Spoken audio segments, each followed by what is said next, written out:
Hello guys, for today's video, maihaw naman kita ka manok. Siyempre yung manok hindi naman sa amin. Ang may-ari niyan ay yung naka-green. Yung naka-green na yan, siyempre tiyo ko yan, ang pupugi at ang kalbo. Iwan ko kung ba't palagi yan kalbo. Siguro, idol niya yan si Bimbol Rocco. At dyan makikita nyo kami, nagbubulbul na kami ng manok. Dalawa kami dyan, isa lang yung manok. Kawawa talaga dyan yung manok. Dalawa na kami nagbubulbul, hindi pa nasisipot yung bulbul ng manok. At dyan sinisipot ko na lang. At dito siya na yung naghuhugas kasi ako man yung nagsisipot kanina ng bulbul. At dyan sa paghuhugas ng manok, kailangan sasabunin mo muna para siyempre malinis talaga. Siyempre ako dito magsisilpi-silpi lang muna. Ay nakabidyo man ito. Ayan. Sige na lang, magbibideo na lang talaga ako. At dyan, patawa-tawa lang muna tayo. At dyan, makikita nyo si Bimbol Rocco. Talagang linilinisan niya talaga yung ulo. Paborito niya yan siguro. Ang linilinisan niya dyan, tainga, ulo, mata. At dyan, sa pag-umpisa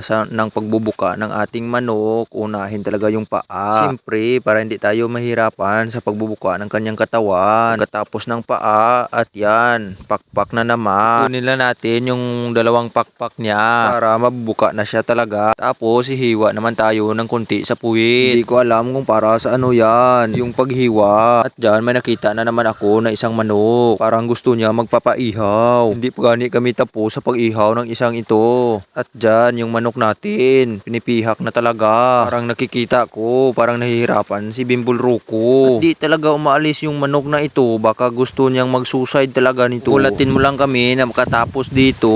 Papatayin ka talaga namin ni Bimbol Rocco. At dyan, tutulong na talaga ako. Sabi ko sa kanya, ako na lang magpipihak ng batikulon. Kahit maraming iti sa loob niya, gusto ko magpipihak niya. Kasi parang nawiwili talaga ako. At dyan, tapos na kami maglilinis. Inihanda na ni Ate Lisa yung mga panakot niya. Si Ate Lisa pala ang asawa ni Bimbol Rocco. At dito, parang may isa pa dito. Parang maganda pero pag nakaharap ang papangit nito. Hahaha, joke lang. Yan ang ate ko. I love you. Yan na ang ating manok. Pang utdin na yan. Oh, yan si ate. Nagkita na sa kamera. At dyan, di pa tapos si Auntie Lisa. Dyan, inuutod-utod na ang ating manok. Hiwa ng manok natin. Palaging si Ki yung inuuna. Kukuha natin ang kanyang kuko. Si bawal naman yan ilakot. Tapos ang kanyang katawan naman. Dahil dyan sa pagputol ang kanyang ulo. Tapos liog. Kasi mahaba man ang kanyang ikog. Ay, liog pala. Ayan na, ang isa nating manok, marami na. Tapos madadabok na yan si Ate Lisa.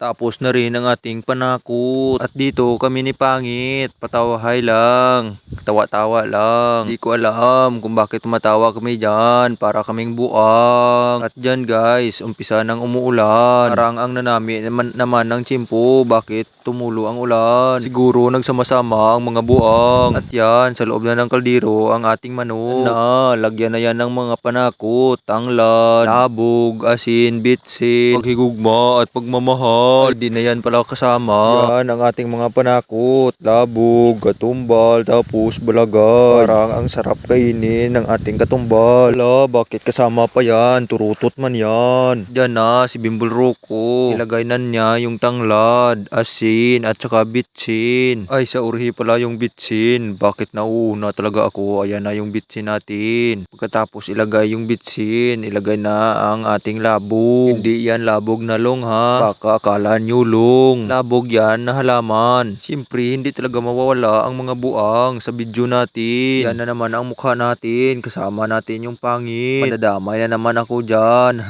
Joke lang. At dyan, parang hindi talaga tumitigil yung ulan. Bahala ka talaga yung ulan na yan. Ang importante, nagdadaha na kami ng manok. Si Bimbol Rocco talaga ang magluluto sa amin kasi masarap yan magdaha. At kami dito, siyempre, patingin-tingin lang at pakomment-comment, suggest yan, ganyan lang. Na, umpisa nang nagbubukal ang ating manok. Parang luto na yan. At pasensya na sa inyo, hanggang dito lang ang ating video. Thank you!